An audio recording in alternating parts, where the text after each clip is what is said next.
বহু মধ্যবিত্ত পরিবারের ছেলেরা চায় এমন একটা মেয়েকে বিয়ে করতে, যেই মেয়েটা মোটামুটি ভালো লেখাপড়া জানে, যেন বা কোনো সরকারি চাকরি করা মেয়েকে যদি সে বিয়ে করতে পারে, তাহলে হয়তো তার জীবনটা একটু হলেও ভালোভাবে কাটাইতে পারবে। তো প্রিয় বন্ধুগণ, আপনাদের মাঝে আজকে এমন একটা ভিডিও নিয়ে আসলাম, যেই মেয়েটা হচ্ছে আপনার একজন কলেজের ইংলিশ শিক্ষক। এই ইংলিশ টিচারকে যদি আপনি বিয়ে করতে চান, সে কিন্তু বর্তমানে চাকরি করতেছে এবং তার বর্তমান বেতন হচ্ছে আপনার 60,000 টাকা। এখানে দেখেন খুব সুন্দরভাবে লেখা আছে, দেখেন স্যালারি 60,000, স্যালারি 60,000। এখানে সুন্দরভাবে উনি লিখা রাখছে যে স্যালারি 60,000 টাকা। তো এই 60,000 টাকার চাকরি করা মেয়েকে যদি কেউ বিয়ে করতে চান, প্রথমত কথা হলো আপনি একেবারে এমন আপনার শর্ত মানতে হবে, যে শর্তটা হলো তাকে বিয়ে করার পরে অন্য কোনো মেয়েদের দিকে আপনি তাকাতে পারবেন না। এটা হচ্ছে ওনার প্রথম শর্ত। দ্বিতীয় শর্ত হলো আপনি শুধুমাত্র এক নারীতেই আসক্ত থাকতে হবে, দ্বিতীয় নারীতে আসক্ত হওয়া যাবে না। তৃতীয়ত, তাকে এমন একটা গ্যারান্টি দিতে হবে যে আসলে মৃত্যু ব্যতীত আপনি কখনোই ওনার হাতটা আপনি ছেড়ে দিবেন না। কেননা বর্তমান সময়ের ছেলেরা চিন্তা করে যে আসলে নিজের ঘরের বউ যদি বিশ্ব সুন্দরীও হয়, বাহিরে যদি একটা নর্তকীও যদি নাচে, সেই নর্তকী যদি একটু সুন্দর হয়, চামড়াটা যদি একটু সুন্দর হয়, বর্তমান সময়ের ছেলেরা সেই নিজের বিশ্ব সুন্দরী ঘরের বউকে রেখে সেই নর্তকীর দিকে কিন্তু নজর দেয়। আমাদের বর্তমান সোনার যে সন্তানেরা আছে, তারা এতটাই চরিত্রবান। তবে দ্বিতীয় কথা হলো, সে যে ডিভোর্সি, তাকে এটা নিয়ে কখনো খোটা দেওয়া যাবে না। কেননা একটু খেয়াল করেন যে পাত্রীটা,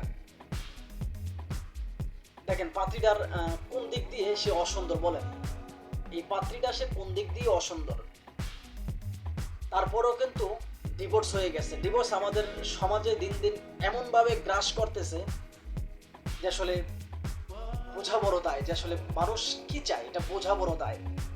তো প্রিয় বন্ধুগণ, আপনাদের মাঝে আজকে যে ভিডিওটা নিয়ে আসলাম, এই ভিডিওটা সম্পূর্ণ দেখবেন, হয়তো এই মেয়েটাকে আপনি বিয়ে করতে পারবেন। যদি সম্পূর্ণ ভিডিওটা দেখেন, হয়তো এই মেয়েটাকে আপনি বিয়েও করতে পারেন।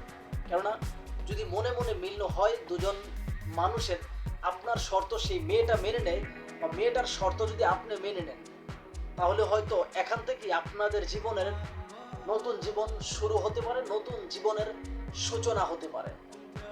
দয়া করে সম্পূর্ণ ভিডিওটি দেখবেন, কারণ আমাদের এই ভিডিওতে প্রত্যেকটা মিনিটে মিনিটে কিংবা প্রত্যেকটা সেকেন্ডে সেকেন্ডে অত্যন্ত গুরুত্বপূর্ণ বিষয় নিয়ে কিন্তু আমরা আলোচনা করি। আমরা কোনো ফালতু বিষয় নিয়ে আলোচনা করি না। তো প্রিয় বন্ধুগণ, এই যে পাত্রীটা, এই পাত্রীর দায়িত্ব যদি কোনো ভাই নিতে চান, তৃতীয় শর্ত হলো উনি যে ডিভোর্সি, এটা নিয়ে কখনো খোটা দেওয়া যাবে না। কেননা এখন তো ছেলেরা আসলে যদি বউয়ের সাথে একটু ঝগড়াঝাটি হয়, তাহলেই বলে তুমি যদি এতটাই ভালো হইতা, তাহলে তোমার আগের স্বামী তোমার ডিভোর্স দিল কেন, এটা নিয়ে খোটা দেয়, যা অনেক কষ্টের একটা বিষয়। ডিভোর্স হইলেই যে একটা মানুষ বা একটা মেয়ে সে যে সংসার গড়তে পারে না, বা সে যে সংসার গড়ার মতো কোনো ক্ষমতা নাই, এটা কিন্তু বোঝায় না। এমনও হইতে পারে কোনো একটা অত্যাচারী পুরুষের হাত থেকে মুক্তি হয়েছে। কেননা বাঙালি জাতির মেয়েরা স্বামীর ঘরে থেকে বান্দির মতো কাজ করতে রাজি আছে, তবু স্বামী ছেড়ে কোথাও যাইতে রাজি না। যদিও সব নারীর ক্ষেত্রে না, সেটা হচ্ছে শতকরা 30% নারীর ক্ষেত্রে, 70% বর্তমান সময়ের নারীর ক্ষেত্রে না। তো অবশ্যই আপনারা যদি কেউ বিয়ে শাদী করতে চান, বিশ্বাসযোগ্য যে প্রতিষ্ঠানগুলো আছে সেই প্রতিষ্ঠানের সাথে যোগাযোগ করবেন, অবশ্যই বিয়ে শাদী করতে পারবেন। তো প্রিয় বন্ধুগণ, সবাই কেমন আছেন? আশা করি সবাই ভালো আছেন। দেশ ও প্রবাস থেকে যারাই এই মুহূর্তে ভিডিওটি দেখতেছেন, আমার পক্ষ থেকে রইল আপনাদের জন্য আন্তরিক মোবারকবাদ। আমি চাই আপনারা ভালো থাকেন, যে যেই দেশেই থাকেন না কেন, যে কাজই করেন না কেন, আপনারা যেন সবসময় ভালো থাকেন। আল্লাহ তাআলা রব্বুল আলামিনের কাছে এই প্রার্থনাই করি, প্রিয় মালিক যেন আমার দেশ এবং প্রবাসের ভাইদেরকে সবসময় সর্বদা ভালো রাখে। তো প্রতিদিনের মতো আজকে আবারও চলে আসলাম নতুন একটা ভিডিও নিয়ে, যে ভিডিওতে থাকবে গুরুত্বপূর্ণ কিছু তথ্য। আশা করি ধৈর্য সহকারে পুরো ভিডিওটি দেখে আপনার মূল্যবান মতামত ভিডিওর কমেন্ট বক্সে লিখে যাবেন। আমি আশা করি পুরো ভিডিওটা দেখলে আপনি হয়তো আমাদের এই কথাগুলো পয়েন্টে পয়েন্টে বুঝতে পারবেন এবং আমাদের শর্তগুলো আপনি মানতে পারবেন, মেয়ের কথাগুলো আপনি বুঝতে পারবেন। যদি আপনি ভিডিওটা কেটে কেটে দেখেন তাহলে ভিডিওর আগামাথা আপনি খুঁজে পাবেন না। তো দয়া করে পুরো ভিডিওটি দেখার চেষ্টা করবেন। ভিডিওটি দেখার শেষ হলে চ্যানেলটা সাবস্ক্রাইব করবেন, একটা কমেন্ট করবেন এবং আপনার পুরো বায়োডাটা আমাদেরকে দিবেন। তো প্রিয় বন্ধুগণ, এই ডিভোর্সি নারীর যদি কেউ দায়িত্ব নিতে চান, তাহলে ওনার কিছু কথা আপনাকে শুনতে হবে, ওনার শর্তগুলো আপনাকে মানতে হবে। একটু খেয়াল করুন উনি কি বলতেছে। উনি বলতেছে, আমি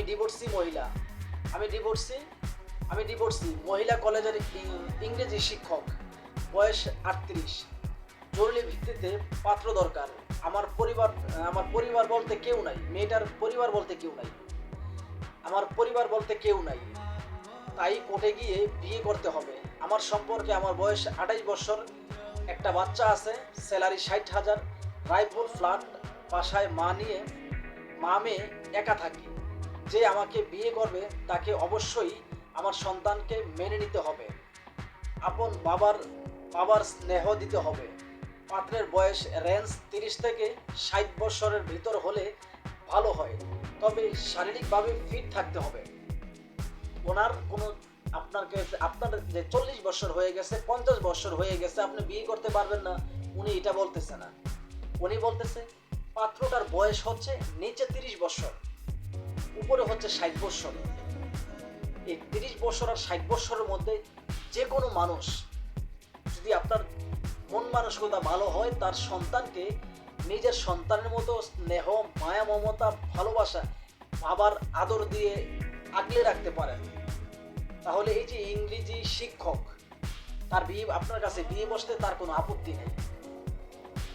এখন বাকিটা হচ্ছে আপনার কাছে, যে আসলে আপনি তার সন্তানকে নিজের সন্তানের মতো আগলে রাখতে পারবেন কিনা, তার সন্তানকে নিজের সন্তানের মতো মানুষ করতে পারবেন কিনা, তার সন্তানকে আপনার সন্তানের মতো আপন করে নিতে পারবেন কিনা।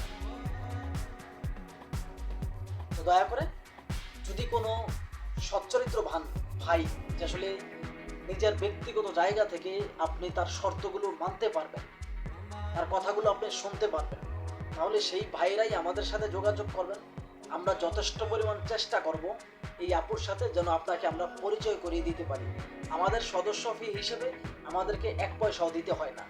আমরা নিঃস্বার্থভাবে কাজ করি। আমরা কারো কাছ থেকে 1 টাকা ধান্দা করার বা মাইরা খাওয়ার চিন্তা ভাবনা করি না, কেননা একদিন আমাদেরকে মরতে হবে। অতএব কারো 2 টাকা খাওয়ার চিন্তা আমাদের প্রতিষ্ঠানের নাই। তো যাই হোক, ভিডিওটি কাউকে উদ্দেশ্য করে বানানো হয়নি, শুধুমাত্র সতর্কমূলক ভিডিও। প্লিজ কেউ খারাপ মন্তব্য করবেন না। ভিডিওটি ভালো লাগলে লাইক, কমেন্ট, শেয়ার এবং চ্যানেলটি সাবস্ক্রাইব করে আপনাদের পাশে থাকার সুযোগ দিবেন। তো ভালো থাকবেন, সুস্থ থাকবেন, আপনাদের জন্য সবসময় শুভকামনা। আল্লাহ হাফেজ।